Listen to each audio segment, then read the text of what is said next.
하나님께서 아들 예수 그리스도를 십자가에 피 흘려 죽게 하시고 우리를 죄 가운데서 구원해 놓으시고, 그리고 우리에게 가장 원하시고 기대하시고 요구하시는 게 있죠. 그게 바로 우리가 잘 아는 대로 믿음입니다. 성경은 여러 군데서 하나님께서 우리에게 이 믿음을 기대하고 계시는 걸 보여주는데요. 구약성경 하박국 2장 4절에 보면 의인은 믿음으로 말미암아 살리라. 그리고 신약성경에 와서 로마서 1장 17절에서도 오직 의인은 믿음으로 말미암아 살리라. 그리고 히브리서 10장 38절에서도 나의 의인은 믿음으로 말미암아 살리라. 여러 군데서 주님은 우리가 믿음으로 살기를 기대하고 원하십니다. 그리고 우리도 주님의 뜻을 알기 때문에 믿음으로 살기 원합니다. 여러분, 오늘 이 자리에 모이신 여러분 본심은 믿음으로 살아서 하나님을 기쁘시게 드리기 원하는 것인 줄 믿습니다. 그렇습니다. 우리가 구원받고 하나님의 자녀가 되었다면요, 하나님 기뻐하시는 대로 살길 원해요. 믿음으로 살기 원해요. 하나님이 우리에게 요구하시는 게 믿음인 걸 알아요. 믿음이 없이는 하나님 기쁘시게 할 수 없다고 하는 걸 우리가 알아요. 그래서 믿음으로 살려고 애를 쓰는데, 그런데 이게 잘 안 돼요. 왜 안 되죠? 이 악한 원수가 이걸 그대로 놔두질 않아요. 주님은 우리를 피 흘려 값주고 마귀의 손아귀로부터 이제 끄집어내서 하나님 자녀 삼으시고, 그리고 성령을 보내셔서 성령을 통해서 우리를 어떻게든 거룩하게 살도록 인도해 나가려고 하는데, 이 원수 마귀가 우리가 믿음으로 살아가려고 하는 걸 그냥 눈 뜨고 보고 있질 않아요. 얼마나 우리를 무너뜨리려고 하는지 모릅니다. 베드로전서 5장 8절에서 우는 사자처럼 두루다니며 삼킬 자를 찾는다고 한 게, 여러분, 누구를 찾냐면 믿음에 서 있는 우리 성도들 그렇게 두루다니며 찾는 거예요. 우는 사자처럼. 어떻게 하면 넘어뜨릴까? 어떻게 하면 믿음에서 끌어내릴까? 어떻게 하면 말씀의 길에서 이탈시킬까? 어떻게 하면 이 사람의 신앙을 변질시킬까? 마귀가 밥 먹고 하는 짓 그거예요. 이게 영적인 싸움인데, 근데 우리는 이 하루하루 이 싸움이 우리에게 펼쳐져 있는 건데, 우리 이 싸움에서 긴장을 하질 않아요. 왜? 이 원수 마귀가 눈에 안 보이는 것 때문에. 원수 마귀는 우리를 빤히 보잖아요. 그래서 우리의 약점이 뭔지, 우리의 강점이 뭔지 다 알아요, 저는. 그래서 우리의 약점, 우리가 조금만 틈을 보이면 저는 그 틈을 용납하지 않습니다. 아주 무차별적으로 짓밟아옵니다. 그래서 우리가 저놈한테 틈을 내주면 안 되는데, 근데 저놈이 우리 눈에 안 보이니까 우리는 이 영적인 싸움을 까맣게 잊어버리고 살아요. 얼마나 우리가 태연하게 사는지 몰라요. 저놈한테 걸려드는 순간, 그래서 우리가 믿음을 뺏기는 순간, 우린 그 순간부터 망하는 길로 딱 내려서는 건데, 우리가 이 의식이 있어요? 없다고요, 이게. 저놈은 가진 방법과 수단 가리질 않습니다. 지가 할 수 있는 일이 다 있다면 다 동원해서 우리를 넘어뜨릴 수만 있다면 별 방법을 다 씁니다. 오늘날 여러분들이 매스컴을 봐서 목사들이 펑펑 나가 떨어지죠. 목사가 누굽니까, 여러분? 성도들을 이끌어가는 영적인 리더입니다. 그러면 여러분, 목사가 영적인 리더가 될 때는 그냥 된 게 아니잖아요. 그만한 훈련과 또 적어도 7년이라고 하는 그 신학을 공부해서, 그 7년이라고 하는 기간 동안 신학을 공부하면서 무수한 훈련을 받은 사람들입니다. 여러분들 목사 아무나 됩니까? 엄청난 훈련을 받아서 영적인 그 싸움에서 대비할 태세가 되어 있는 사람들이 목사인데요. 근데도 그런 목사를 사정없이 넘어뜨려요. 여러분, 그 목사가 세상에 죄짓고 싶어도 죄짓는 목사가 어디 있고요, 그 매스컴에 그 불미스러운 이름을 올리고 싶어서 올리는 목사는 한 명도 없어요. 순간인 겁니다. 누가 그 앞에 장담합니까? 여기서 있는 저 황 목사가 장담할 수 있습니까? 어림도 없는 소리입니다. 원수가 한순간에 넘어뜨리면요, 그 앞에서 자랑할 자가 없어요. 틈만 주면 저놈은 정말 가차없이 공격해서 넘어뜨리는데, 얼마나 수단 방법을 가리지 않는지 몰라요. 별 방법을 다 써요. 돈으로, 또 성욕으로, 명예욕으로, 또 환경으로, 말도 못합니다. 사랑하는 여러분, 하루하루 우리 성도의 싸움은 영적인 싸움이라고 하는 걸 잊지 마시기 바랍니다. 저 보이지 않는 원수와의 싸움이 우리가 항상 이 싸움터에 우리가 있는 거예요. 그래서 제가 여러분에게 계속 말씀드려요. 그래서 신앙은 안심하면 안 된다. 신앙은 긴장의 끈을 놓으면 안 된다.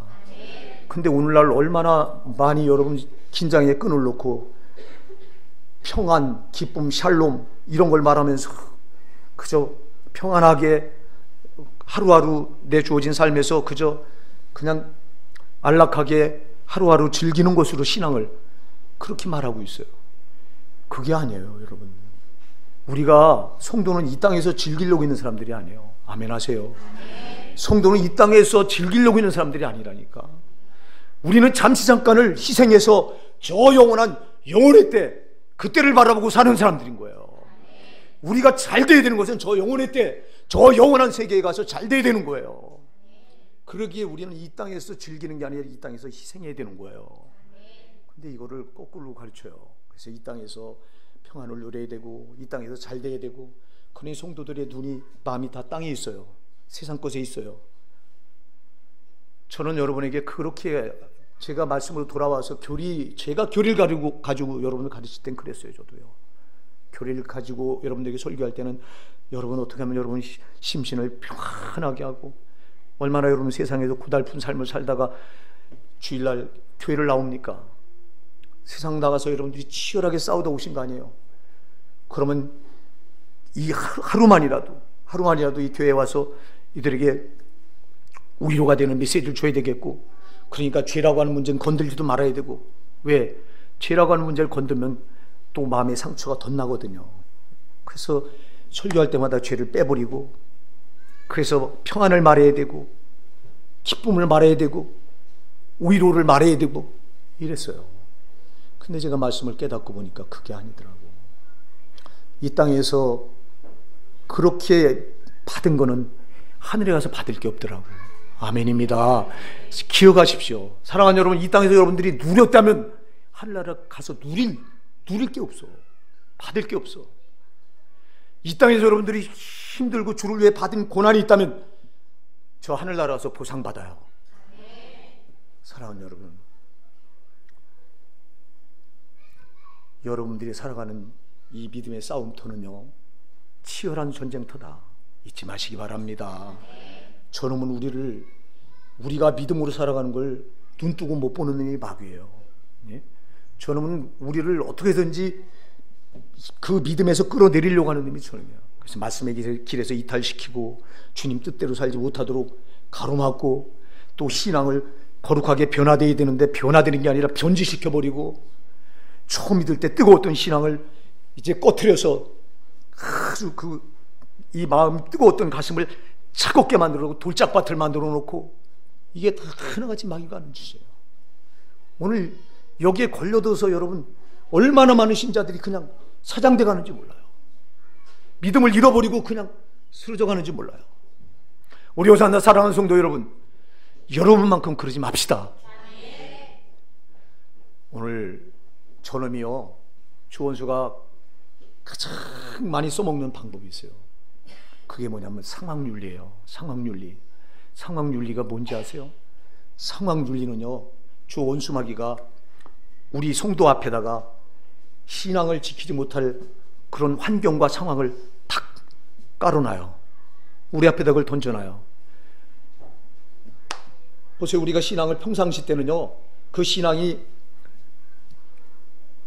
정말 좋은 신앙인지 나쁜 신앙인지가 안 드러납니다. 평상시에는요. 언제 드러나냐?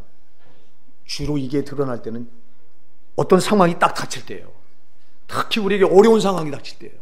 힘들고 어려운 상황이 닥칠 때는 이 사람이 신앙이 있는지 없는지가 거기서 딱 드러나요. 원수마귀는 우리 앞에다가 우리가 신앙을 지킬 수 없을 만한 상황을 딱 던져놓습니다. 신앙을 지킬 수 없을 만한 상황을 던져놓으니까 우리가 신앙을 못 지키는 거예요. 상황에 끌려가는 거예요. 여러분, 우리가 말씀대로 분명히 살아야 되는데 우리 앞에 지금 다급한 상황을, 위급한 상황을 딱 던져놓고는 딱 시험해 봅니다. 그럼 우리는 이쪽 말씀의 길로 가다가도 나에게 딱 다급한 상황이 닥쳐지면 우리는 상황을 따라가요. 우리가 말씀의 길에서 내려서서 상황 따라가는 순간 상황 윤리에 빠지는 거예요. 상황 윤리는요, 참으로 엄청난 불신앙입니다. 이 상황 윤리는 하나님을 대적하는 겁니다. 말씀대로 살아야 될 성도가 말씀대로 살지 않고 원수 마귀가 쳐놓은 상황에 덫에 빠져서 저놈을 섬기는 게 상황 윤리예요. 잘 기억하세요. 상황 윤리라고 하는 건 하나님을 섬겨야 될 자가 마귀를 섬기는 자리에 내려선 거예요. 그럴 수 없습니다. 중요한 건 여러분, 상황 윤리에 빠지고서도 많은 신자들이 자기는 여전히 믿음 안에 있는 줄 안다는 거예요. 이게 참 위험한 겁니다. 얼마나 많은 신자들이 여기 속아서요, 상황 윤리에 빠져 있으면서도 자기가 믿음을 지키고 있는 줄 알아요. 교회 안에 이런 신자들이 아주 부지기수입니다. 배반입니다. 상황 윤리는 절대 신앙이 아니에요. 여러분, 상황이 이러니까 이 상황을 따라갑니까? 상황이 이렇더라도 우리는 말씀 따라가야 되는 거예요. 상황이 아무리 이렇더라도 우린 말씀 따라가도록 부름받은 사람들이에요. 그게 성도예요. 성도는 여러분 가는 길이 다른 거예요. 세상 사람들은 상황 따라가고 형편 따라가고 환경 따라갑니다. 그러나 믿는 우리 성도는 죽어도 하나님 말씀 따라가는 사람들이에요. 상황이 이렇건 저렇건. 순교자들이 왜 순교합니까? 순교자들이 상황이 죽을 상황에 놓였으면 여러분 거기서 한 번만 주님 이름 배반하면 되잖아. 한 번만 배반하고, 폴리캅 같은 순교자는 얼마나 존경받는 감독이었는지 모릅니다. 서머나 초대교회 감독이었어요. 서머나 교회 하면 소아시아 7교회 가운데서 오직 주님이 칭찬했던 교회 아닙니까? 칭찬만 했던 교회가 서머나 교회입니다. 그 교회 누구를 칭찬한 거예요? 폴리캅 감독을 칭찬한 거예요, 주님이요. 응? 폴리캅 감독은 존경받는 감독이었어요. 그 나이가 90이 넘었는데 이제 박해가 올 때 그 도시에, 서머나 도시에 존경받는 총독이 서머나 감독을 찾아와서 한 번만, 감독님, 나는 예수를 안 믿지만 당신을 존경합니다. 당신을 지금 화형에 처해야 되는데 한 번만 주님을 모른다고 부인하십시오. 그리고는 다른 데 가셔서 또 예수 믿으세요. 한 번만 하세요. 그러면 감독님 생명 보존할 수 있습니다. 상황이잖아요. 한 번만 하면 되잖아요. 근데 안 합니다. 주님은 나를 한 번도 배반한 적이 없는데 나도 주님을 배반할 수 없다. 그는 그 장작 더미에 쌓아놓은 더미에 올라가서 여러분 화형 당합니다. 스스로 불에 타 죽습니다. 한 번만 상황 따라가면 살 건데 그렇게 하지 않아요. 그런 순교자들이 우리 기독교는 부지기수로 많아요.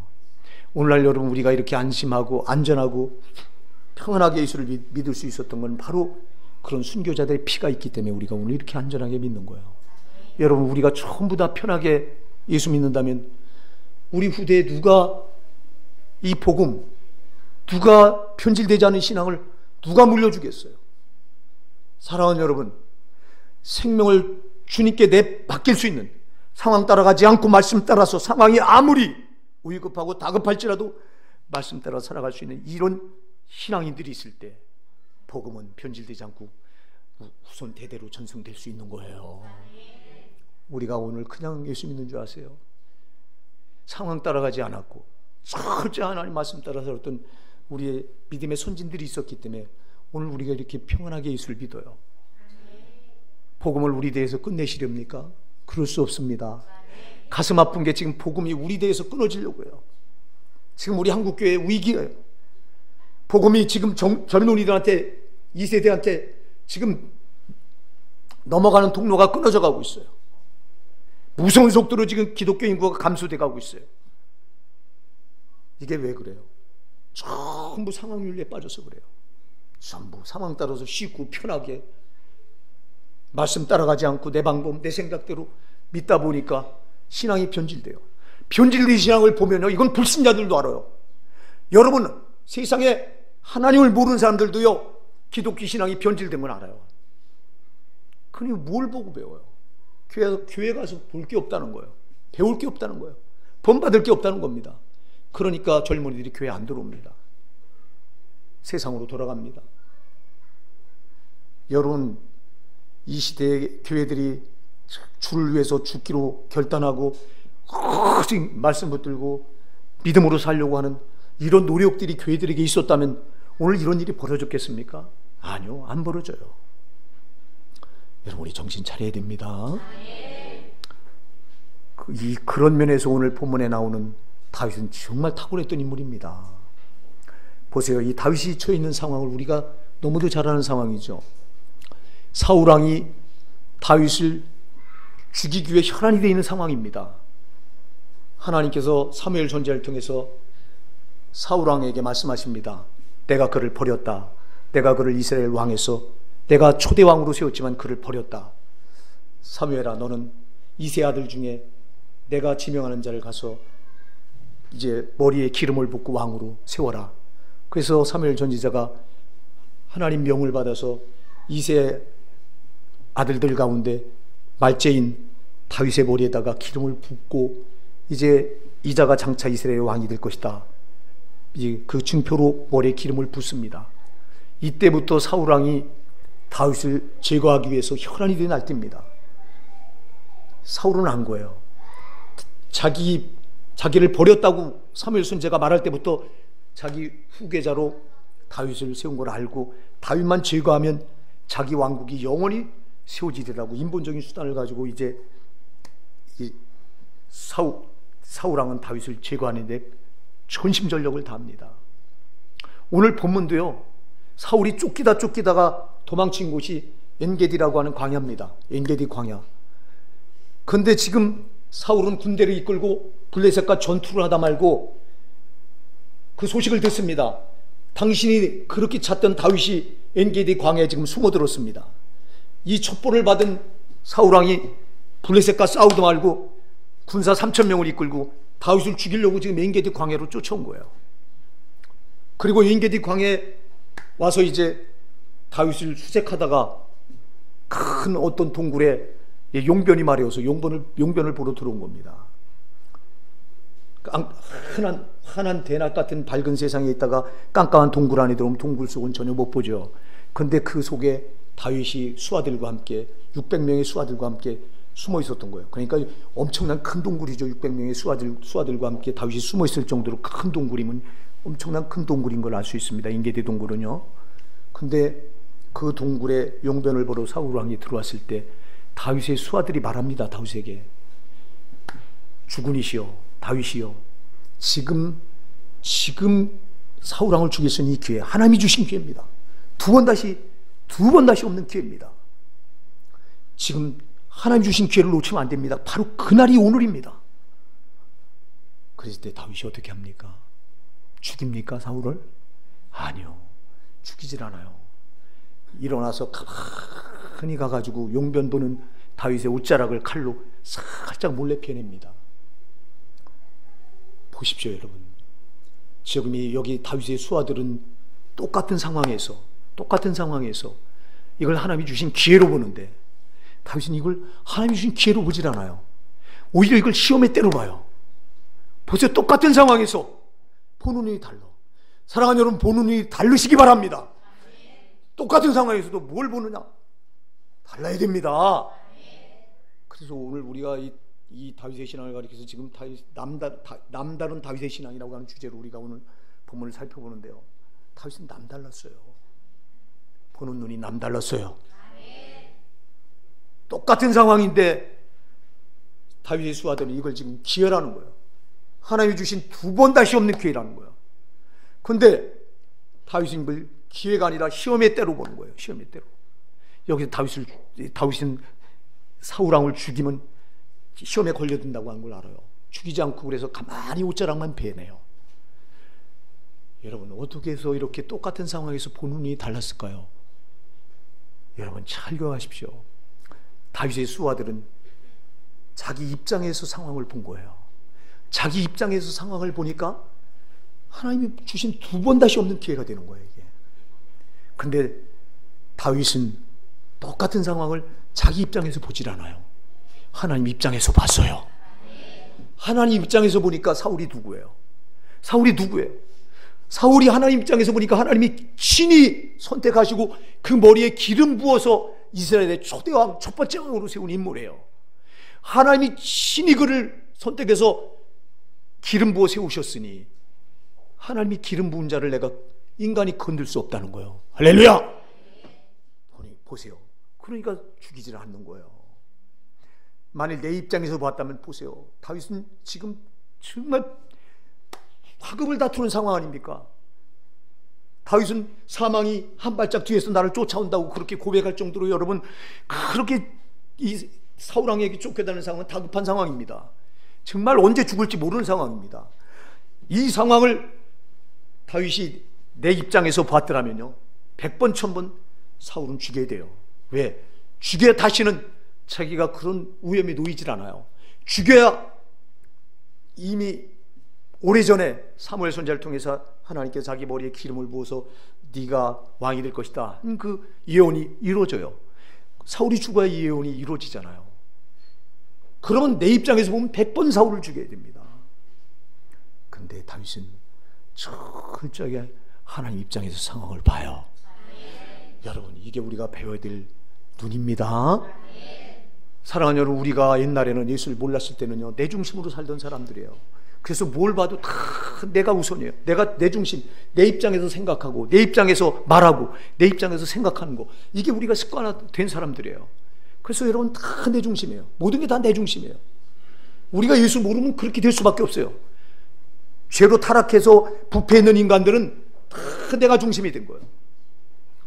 여러분, 하나님께서 우리 인간들을 만드셨을 때 죄가 없던 인간들은 언제나 하나님 중심이었잖아요.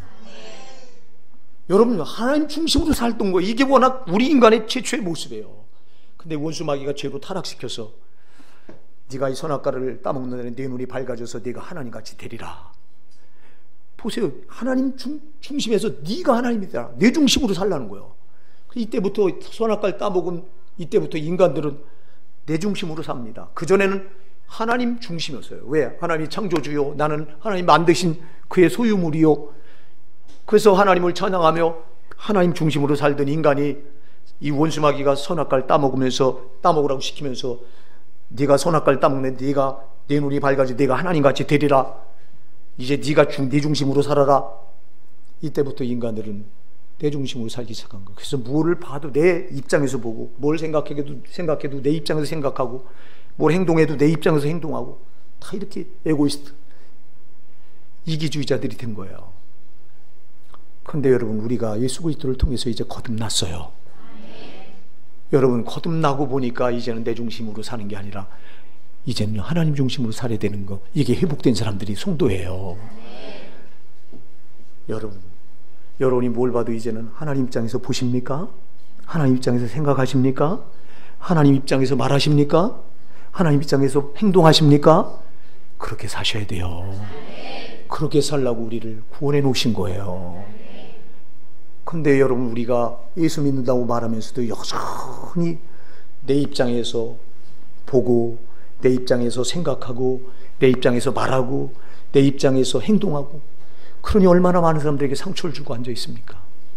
여러분, 내 입장에서 하는 일들 때문에 얼마나 많은 사람들에게 우리가 빛을 가리고 있는지 몰라요. 내 입장이 아니에요. 하나님 입장이에요. 이런 상황에서 하나님 같으면 어떻게 하실까? 할렐루야! 이래야 되는데 싹 무시해버려. 그래서 내 입장에서 그냥 행동하고 말하고 생각하고 보고 결정하고 이렇게 버려요. 다윗은 그렇게 하지 않았어요. 이게 다윗의 남다른 신앙입니다. 우리가 배워야 될 신앙입니다. 사랑하는 여러분, 이제는 내 입장이 아닙니다. 우리가 예수 믿을 때 나는 십자가에 못 박힌 거예요. 갈라디아 2장 20절에 사도 바울이 고백하잖아요. 내가 그리스도와 함께 십자가에 못 박혔나니 그런즉 이제는 내가 산 것이 아니 오직 내 안에 그리스도께서 사신 것이라. 내가 산 게 아니에요. 이제는 내로 사는 게 아닙니다. 주님으로 사는 겁니다. 그러니까 하나님 입장에서 보고 생각하고 말하고 행동하고. 참 다윗이 이것 때문에 여러분 달랐던 거예요. 여기서요, 만일 다윗이요 그 수하들이 그 상황을 보고 하나님이 주신 두 번 다시 없는 기회라고 하는 그 수하들과 생각이 같아서 자기 입장에서 그렇게 봤더라면요, 이 자리에서 사울을 죽였을 거예요. 사울 왕을 죽였다면 그는 절대 이스라엘 왕이 되지 못해요. 왜 되지 못하는지 아세요? 사울 왕을 죽이는 순간 사울 왕이 어느 지파 출신입니까? 베냐민 지파 출신입니다. 베냐민 사람들을 적으로 돌려놓습니다. 여러분, 사울이 통합왕이 될 때요, 저들을 제일 먼저 데려다가 왕으로 추대한 지파가 베냐민 지파예요. 베냐민 지파가 앞장서지 않았으면 다윗은 사울 왕이 죽고 나서요, 그 자리를 올라가지 못합니다. 여기서 만일 렌게디 동굴에서 사울 왕을 죽였다면 사울 왕 그 베냐민 지파의 수장인데 베냐민 지파를 원수로 만들어서 여러분 절대 다윗을 훗날에 저들이 이스라엘 왕으로 추대할 리가 만무합니다. 그러니까 이게 이때가 시험의 때였던 거예요.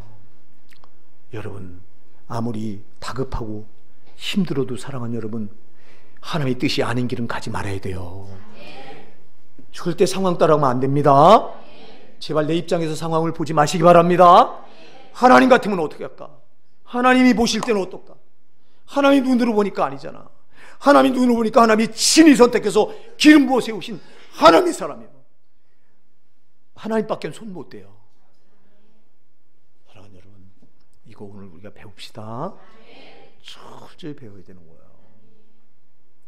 오늘 전부 우리가 내 입장에서 모든 걸 바라보고 생각하고 판단하고 말하고 행동하니까 오늘 교회가요, 수금과 핏대라고 했는데 빛의 등불이 꺼진 교회들마다 등불이 꺼져가고 있고 교회마다 만일은 소금이 돼가고 있어요. 참 안타까운 거예요. 절대 여러분, 나는 아닙니다. 나는 십자가에서 이미 못 박힌 겁니다. 제발 나는 죽어야 됩니다. 오직 주님 입장입니다. 하나님이 이 상황 같으면 하나님 같으면 어떻게 하실까? 항상 이걸 꼭 여러분 훈련하시기 바랍니다. 이런 상황에서 하나님 같으면 어떻게 할까? 이런 환경에서 하나님 같으면 어떻게 할까? 이걸 여러분 훈련해서 아주 내 신앙으로 만듭시다. 또 하나, 다윗의 남다른 신앙이 어디 있느냐? 그게 여러분 5절입니다. 5절 한번 우리 같이 읽어보실까요? 시작. 그리한 후에 사울의 옷자락 뱀으로 말미암아 다윗의 마음이 찔려. 아멘. 여러분, 여기 보니까 5절에서 다윗이 가만히 몰래 가서 사울 왕의 옷자락을 뱉습니다. 근데 옷자락을 베낸 거 가지고 다윗의 마음이 어떻게 했다고 그랬어요? 찔렸다고 그랬어요. 여러분, 이게 무슨 다윗 마음이 찔릴 겁니까? 여러분, 사람을 해친 것도 아니고 손댄 것도 아니고 가만히 몰래 옷자락을 베낸 건데 무슨 마음이 찔립니까? 여러분, 다윗의 남다른 신앙은 뭐냐면요, 죄에 대한 감각이 아주 탁월했다는 거예요. 죄에 대한 감각이 남달랐다는 거예요. 여러분, 죄에 대해서는 감각이 남달라야 됩니다. 죄에 대해서 민감하지 못하면 망하는 거예요. 사랑하는 여러분, 저 원수마귀의 무기가 뭐죠? 원수마귀가 우리에게 가장 많이 쓰는 무기가 뭐죠? 죄입니다. 죄. 그렇기 때문에 여러분, 죄에 대해서는 감각이 없으면 망합니다.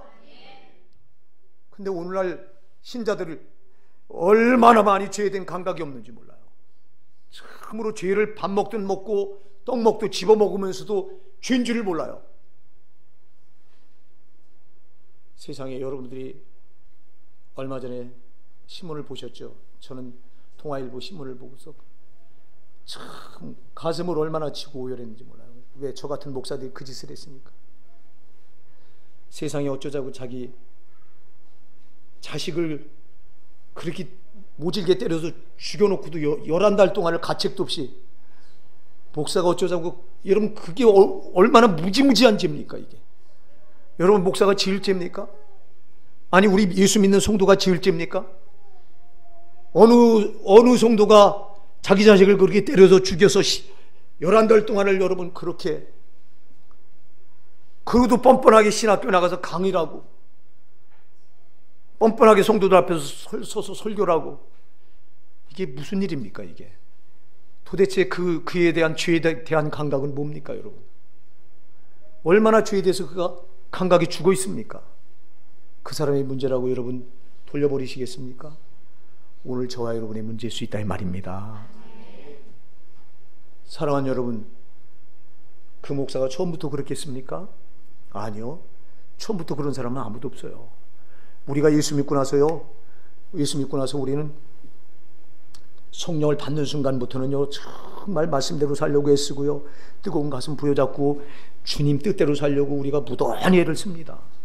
그래서 처음 예수 믿었을 때요, 예수님을 인격적으로 만나게 되면 자그만 죄도요, 조그만 죄를 줘도 양심의 가책이 와서 견딜 수가 없습니다.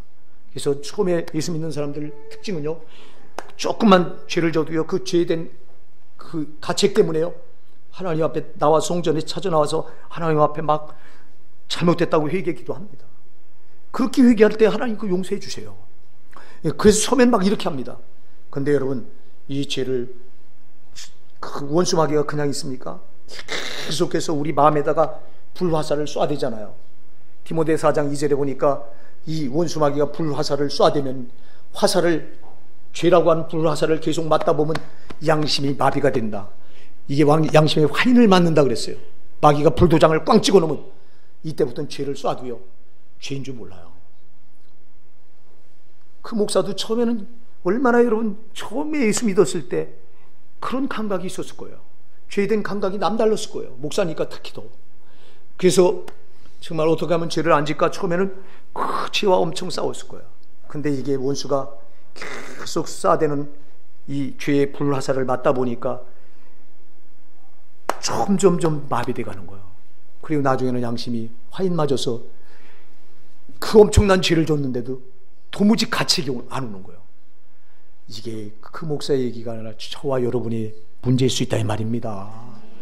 다윗은 이 죄에 대한 감각이요, 정말 남달랐어요. 보세요. 우리 같으면 사울왕의 옷자락을 가만히 몰래 가서 옷자락 빈 걸 가지고 마음이 찔리겠습니까? 제발 사랑하는 여러분, 작은 죄에 여러분 마음이 찔리시기 바랍니다. 작은 죄에 마음이 찔려야 돼요. 이거에 여러분, 이거의 감각을 잃어버리면 큰 것도 받아들이는 거예요. 그래서 성도는 작은 죄에 민감해야 된다. 할렐루야! 작은 죄에 마음이 찔려야 된다. 다윗은 여러분 그 사울왕의 옷자락 빈 걸 가지고 마음이 찔려하고 있어요. 가책을 받고 있다 이 말이에요. 오늘 교회가 도무지 회개할 줄 몰라요. 한국교회 지금 회개가 사라졌어요. 한국교회는요, 크게 세 가지가 실종됐어요. 말씀이 사라졌어요. 정말 말씀다운 말씀이 사라졌어요. 기도가 사라졌어요. 회개가 사라졌어요. 회복돼야 될 것들입니다. 이건 세 가지는. 우리 교회가 이거 회복되기 바랍니다. 왜 회개가 여러분 실종이 됐습니까? 왜 회개할 줄 모릅니까? 30년 전만 해도 우리 믿음의 선진들은요, 가슴을 치며 회개할 줄 알았어요. 오늘날 신자들이 누가 교회 나와서 가슴을 치며 회개합니까? 내 죄 때문이라고 가슴을 치며 회개하는 신자들이 교회 안에 얼마나 됩니까? 우리 교회 도무지 얼마나 됩니까? 우리 교회. 왜 이런 일이 벌어집니까? 왜 회개가 실종됩니까? 죄에 대한 감각이 사라졌기 때문에 그래요. 마음에 찔림이 없기 때문에 그래요. 제발 사랑하는 여러분, 말씀을 받을 때 마음에 찔림이 있기 바랍니다. 성령께서 우리의 심령에 말씀을 줄 때 찔림이 없으면 여러분 큰 불행한 인간인 거예요. 찔림이 없다고 하는 건 회개가 없다는 거고, 회개가 없다고 하는 건 변화가 없다는 거예요. 변화가 없다고 하는 건 망하는 거예요. 우리가 예수 믿고 구원받았다면 여러분 하루하루가 변화가 돼야 돼요. 할렐루야! 성화라고 말합니다. 성화. 어제보다 오늘이 더 예수를 닮아가야 되고, 오늘보다 내일이 더 예수를 닮아가야 되고. 그런데 과연 우리 교회가 이런 일이 벌어지고 있습니까? 한국교회 이런 거룩한 변화가 계속해서 일어나고 있습니까? 그렇다면 한국교회에 이런 변화가 일어나고 있고 우리 교회가 이런 변화가 일어나고 있다면 사랑하는 여러분, 세상이 교회를 지탄하지 않아요. 지탄할 수가 없어요. 이게 지금 멈춰져 있는 거예요. 거룩한 성화가 없어. 어제보다 오늘이 나아지고 오늘보다 내일이 나아진다면 절대 세상은 교회를 향해 손가락질 못합니다. 오히려 교회를 존경합니다. 근데 여러분 이게 멈춰졌어. 왜 그래요? 어디서부터 시작된 거예요? 죄에 대한 감각, 이걸 잃어버렸기 때문에 그래요. 말씀을 받아도 찔림이 없기 때문에 그래요. 회개가 일어나지 않기 때문에 그래요. 회개가 없다고 하는 변화가 없다는 거예요. 변화가 없다고 하는 건 여러분 망한 거예요. 회복하셔야 돼요. 그래서 여러분, 도무지 하나님 앞에 나와서 여러분들이 기도할 때, 말씀을 받을 때 마음에 찔림도 없고 마음에 어떤 회개도 안 일어나고 한다면 여러분, 정말 이거는 내 신앙이 위험신호구나, 적신호가 켜져 있구나 깨달으셔야 됩니다. 여러분, 내 신앙에 빨간불이 들어와 있구나. 빨간불이 들어와 있는데도 그냥 가면 어떻게 되겠습니까? 엄청난 대형 사고가 일어나죠. 빨간불이 들어와 있다고 할 땐 여러분, 거기서 멈춰서 돌아봐야 돼요. 도무지 말씀을 받아도 찔림이 없고, 기도하는 자리에 나왔는데도 도무지 가슴에 찔림이 없고 회개 역사가 일어나지 않는다면 지금 심각하게 난 죄에 감각이 병들어 있는 거예요. 여러분, 회복하시기 바랍니다. 이게 회복되지 않으면 아무것도 달라질 게 없어요. 몰라요. 나는 다른 교회는 모릅니다. 나는 우리 호산나 교회만이라도 이 역사가 일어나길 바랍니다. 우리 교회요, 참 얼마나 여러분들이 참 상황을 따라 여러분들이 거기 많이 쏠리는지 아세요? 난 이번 추석 때, 이번 구정 때 보면서 참 오열을 했어요. 구정이 뭐예요 도대체? 구정은 여러분, 우리 성도가 하나님을 더 기쁘시게 드릴 날이 구정이에요. 민족적으로 여러분 우상을 숭배하는 날에, 하나님이 가슴 아파하고 괴로워하는 날에 우리 믿는 성도만이라도 하나님을 기쁘시게 드리는 날이 구정이다 이 말이에요.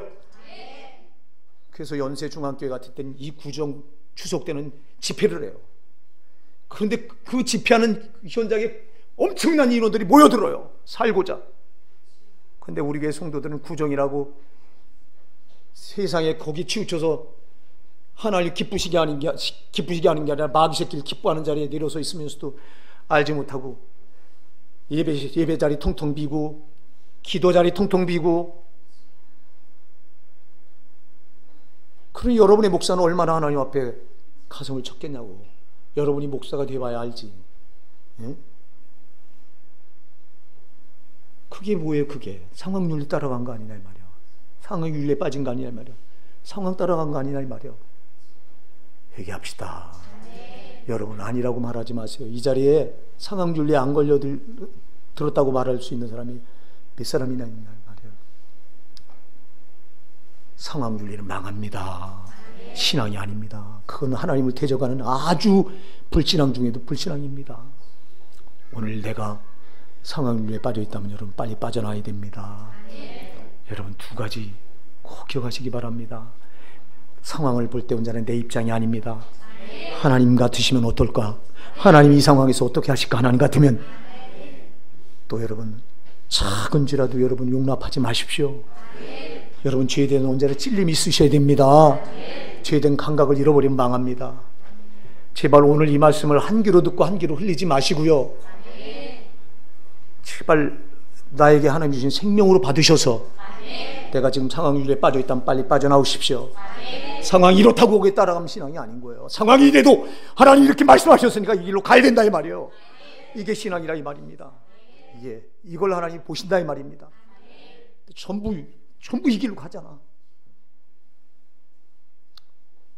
우리 교회가요, 이런 성도들이 말씀의 길로, 상황 제쳐놓고 말씀의 길로 가는 성도들이 우리 교회 몇 사람만 있다도 우리 교회는 달라져요. 달라집니다. 오늘 이 말씀 붙드시고 우리 또 한 주간 세상 나갑니다. 한 주간 여러분 상황이 여러분 또 발목을 잡을 거예요. 저 원수가. 속지 마십시오. 승리하고 돌아오십시오.